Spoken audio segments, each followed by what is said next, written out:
Breakfast time! Gawa ako nante. Kasi ako magbili pa daw siya ng bread sa supermarket. Ganyan gumising. Ako. Maaga pa naman dito. Alas 9 pa. Late na din ako natulog. Siya maaga man yan si Sak matulog. No? Pag higa pa lang. Hagok na isang lubot. Anyway. Pumpkin, you're going to buy bread? Later. Paborito ko ano, mango and pear tea. Ang sarap niya.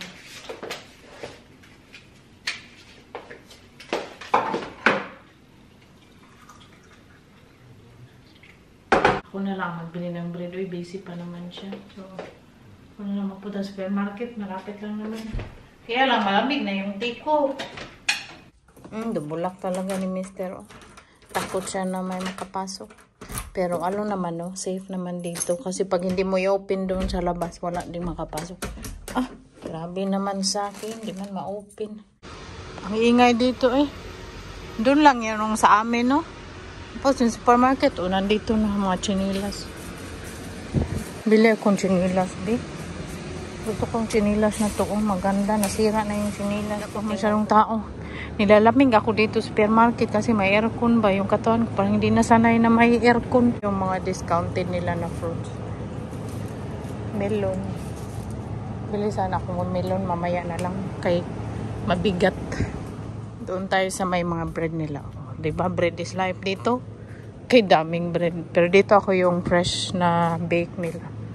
Ito yung mga fresh bake nila. Croissant yung sa akin. Yung croissant nila tag 39 cents. Kay Saki ay yung pabili daw niya ano. Ito daw yung gusto niya, yung very hard bread. Pili na tayo. Ano nila yung apple flop, tag 85 cents lang. Ayaw ko niyan. Next time na. Tara na. Ano yung binili ko na bread? Dalawang croissant, tapos kay Saki ito ay pinakahibi. Pumpkin, no? You this one, right? Yeah, I like that one. Kain na kami. Ito lang naman yung kainin namin.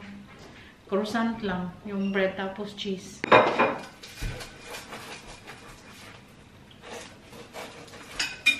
Okay, cheese. Cheese. Cheese. Kain.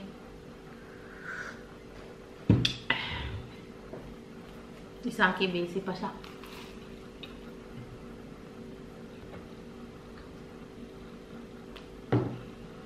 Ito lang.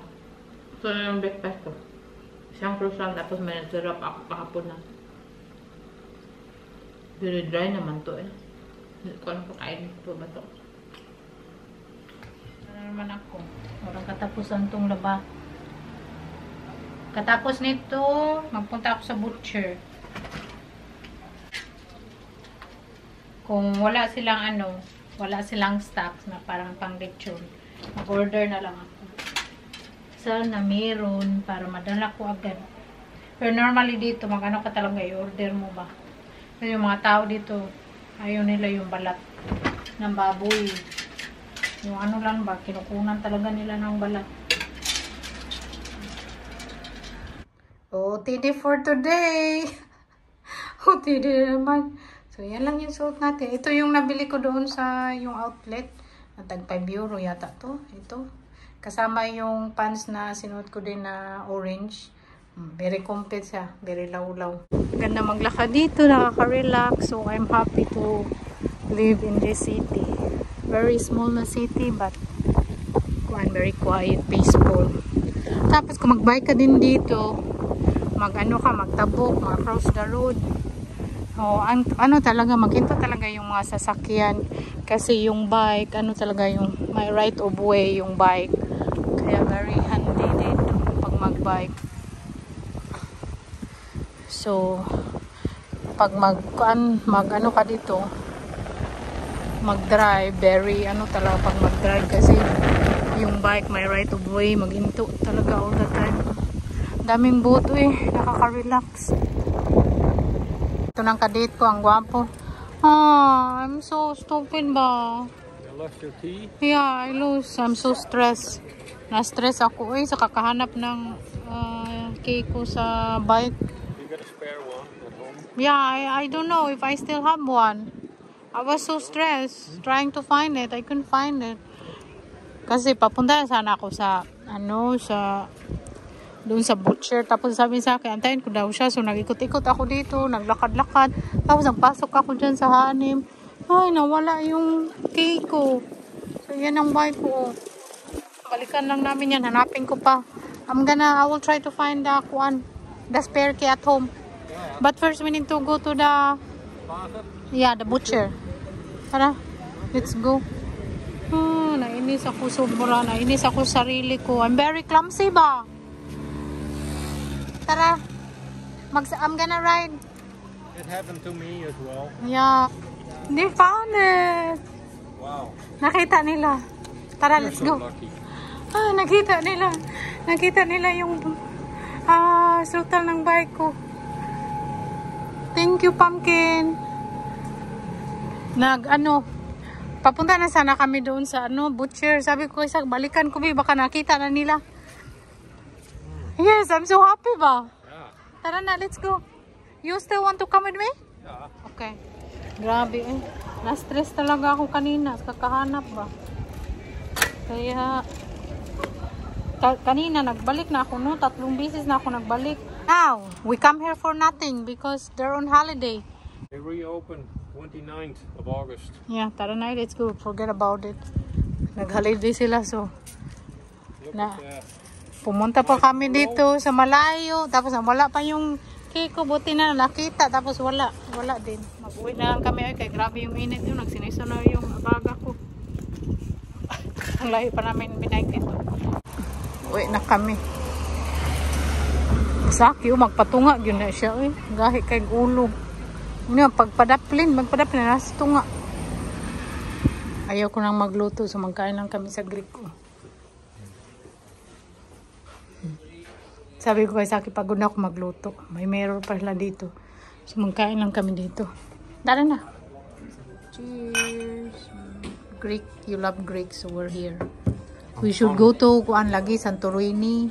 I would like to go there. Santorini, Mykonos, Corfu. Nah, you love everything. Crete. Very cozy here. Pagkain namin sa akin, may to siya, musaka. Tapos parang siyang barbecue. Shawarma. Some salad and rice. And potato. Kain, Pumpkin. Kain muna kami. May tao sa likod. Oh. Kain. Yummy.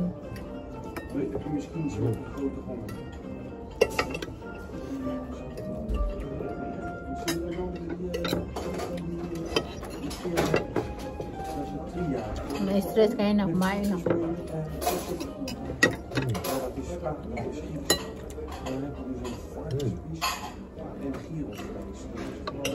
Bigyan mo sa akin ng meat. Wil je ook wat van de moussaka? Nee, ik heb ook moussaka. Happy. Share kami. Wow, that's a lot. May delen. Daming kutsara, tinidor. Oh, vlees is nog zo freaking lekker, hè? Dat is wel lekker.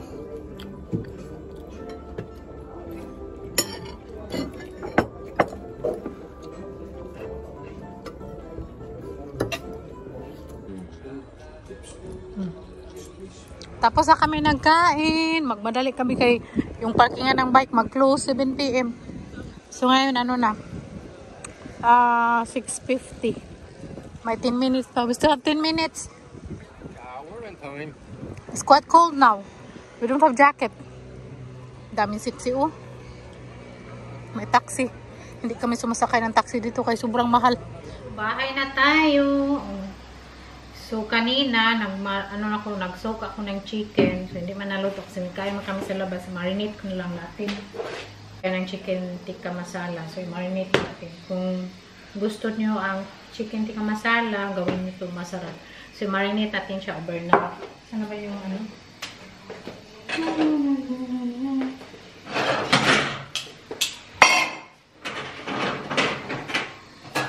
Sino ko siya na fresh milk kasi gusto ko sana gawin kanina ng fried chicken or sati. Kaya lang, magkain man kami. So, gawin na lang natin bukas na, gawin na lang natin ng tikka masala bukas. Tapos natin yung milk. Nandito na yung chicken natin. Marinate natin na isang Greek yogurt. Ano to siya? Greek yogurt. Nagluway tayo ng Greek. Ito na yung chicken natin. Marinate natin siya overnight para mag-ano talaga yung flavor ba mag-soak. At isang lime.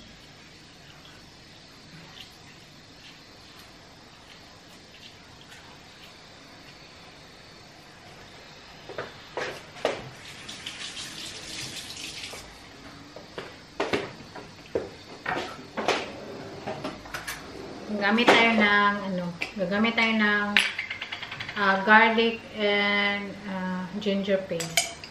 Kung wala kayong nasa garapon man to, no, pwede ding mas masarap yung fresh. So ito na lang ginamit ko kasi mas madali ba. Tapos meron pa naman kami. Lutuin natin ito bukas. Magkain na naman tayo. Magkain sana kami ng doon sa Indian close man. Tapos may ako dito, tikka powder. Mga 2 kutsara. Ang bango niya. Ito na siya. Make lang natin. Gamitan ko siya ng Gamitan ko ito. Tingnan nyo. Ang sarap.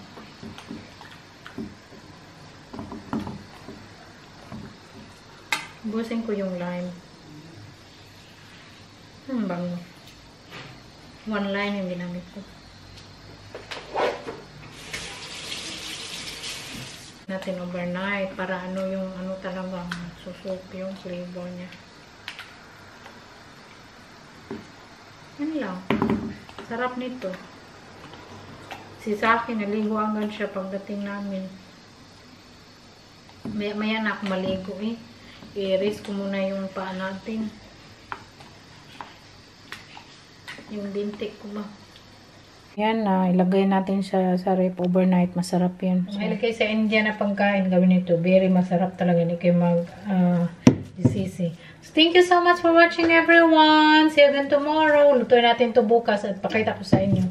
Thank you. We love you all. Bye!